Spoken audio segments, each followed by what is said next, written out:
Star Wars Hunters is proving itself to be a better game than many gave it credit for. For those of you yet to download it, it's an Overwatch-style MOBA first-person shooter, with 12 different characters that all have their own roles and abilities. In this video, we'll be exploring what characters are best to start off with, the best practices to put you ahead of other new players, and the best ways to win matches online. So without further ado, let's get right into the video. Your first couple of hours with the game will be easing you into how to play the game with just one game mode, that being Deathmatch. Immediately, you'll notice how quick the games are and how the maps are on the smaller side. Some are larger than others, but downtime during respawning and moving around the map is minimal. The games do get a bit longer once you're eligible to play ranked, upping the kill requirement to win from 10 to 25.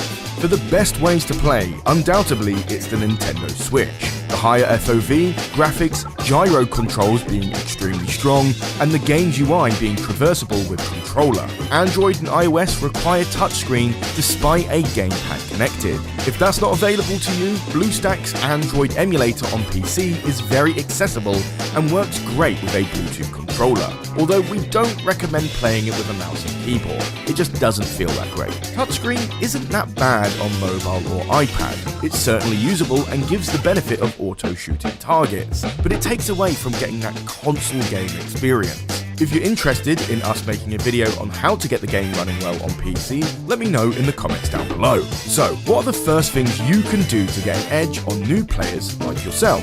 Well, for one, these little purple pickups are extraordinarily strong and tend to be ignored by beginners. When picking one up, it increases your ultimate by about 10 to 15% depending on the character. And there are a lot of them, especially on the Mos Esper pod race battlefield, where you can pick up 4 of them in a row as soon as the game starts, and have your ult already halfway, and this will catch newer players off guard when you drop your ultimate so suddenly. Next is having the higher ground, because Kenobi's right, having the ability to shoot at a downward angle will give you a gigantic advantage against all melee characters and most range characters. Remember, players mostly focus on what's in front of them and don't account as much to what's above them. It's how snipers like Diego constantly catch out other players in maps like Dune Sea Outpost. Not to mention, it's harder to shoot upward at an enemy than it is to shoot downward, especially when you're using AoE attacks like Amara Vex's missile launcher. Some maps have more layers than others too,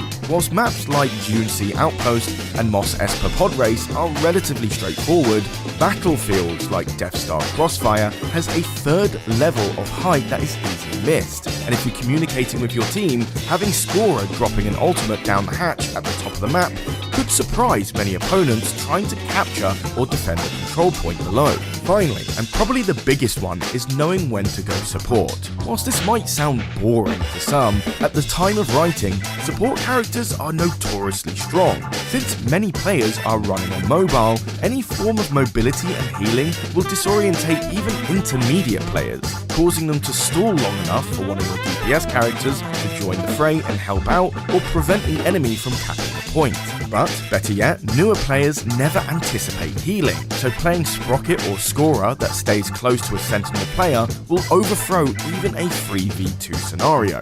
This works even better when holding the high ground on the Ewok Village battlefield.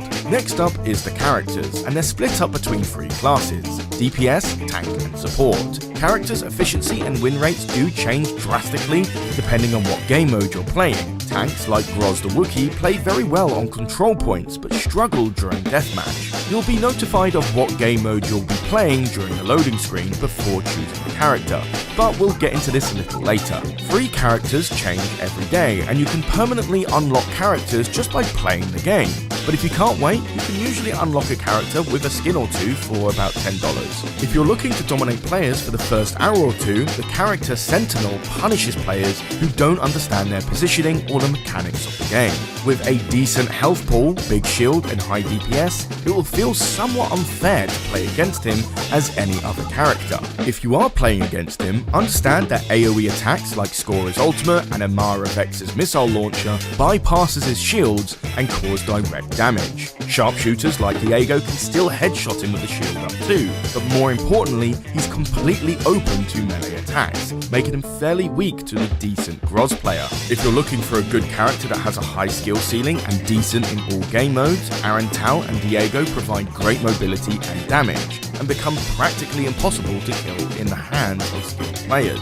You will struggle at the beginning, as positioning is literally the foundation of their movesets, and if you don't know the map like the back of your hand, you're going to find yourself caught out and feeling useless until done so. If you're feeling support, right now Scora is one of the best. She deals moderate damage, and even more so if you're a sharpshooter, but her ultimate is so disgustingly strong in the right hands, and with players who stick together and communicate. Her unstable cocktail move is pretty much an AoE heal for allies and an AoE damage for enemies, which guarantees a win in a 4v4 teamfight. Perhaps you're feeling like maining a Force user. Well, between them, Reeve is the better of the two. Whilst J3DI shares similar moves to her, her ultimate, when used by an experienced player, can be utterly devastating and could cause a 4-player stun and squad wipe. If you're new to the game, perhaps try out J3DI first, since his ultimate can be great for guaranteeing kills. But if you're looking to play with controller only, start moving to Reeve when you're feeling confident.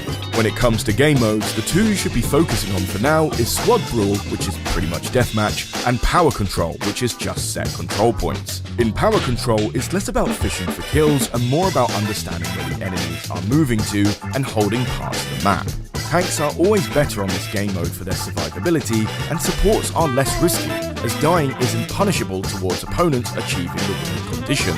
Char's regen booster move, which heals him, makes him invulnerable, and heals further off enemy damage, is a great way to hold control points whilst your teammate tries to secure more ground. Groz is the same too, with his standard self-heal and large health pool. Squad Brawl does pull the power away from tanks. Groz, with his lack of damage, makes him far more situational, because if he's not dealing damage and pulling attention away from priority picks, then it's just better to pick someone like Sentinel. Supports, as mentioned before, become far riskier, because it can be an easy kill for an opponent if found without a teammate. A good DPS player shines in these type of game modes, as players like Diego and Arantal can commonly secure picks without the cost of their own life. When it comes to Squad Brawl, you must have the ability to judge whether you'll win a matchup or not. Is that player good? Are there a counter pick to you? How much health do you have for this fight? You need to calculate these quickly and make a decision to pull back or engage.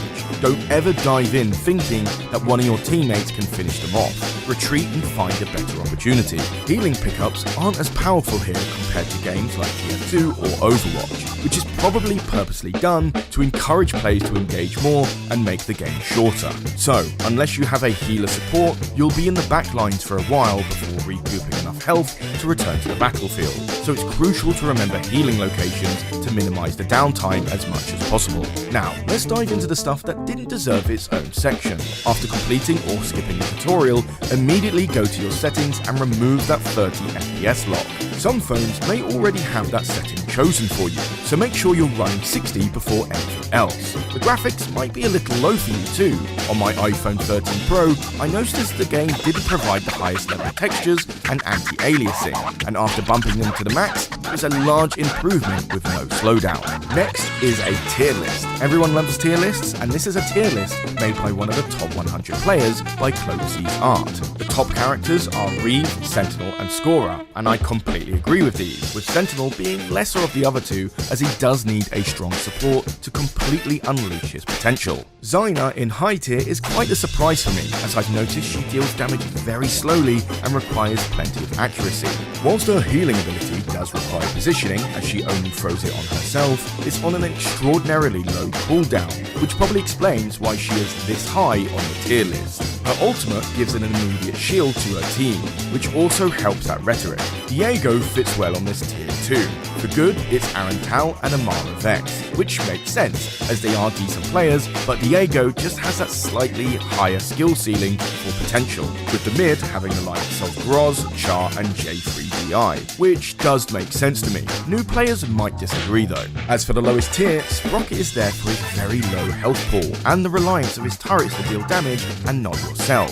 Not to mention, his movesets require you to choose risky positions near the front line to maximise his abilities despite his very low health pool. So that's the beginner's guide to Star Wars Hunters.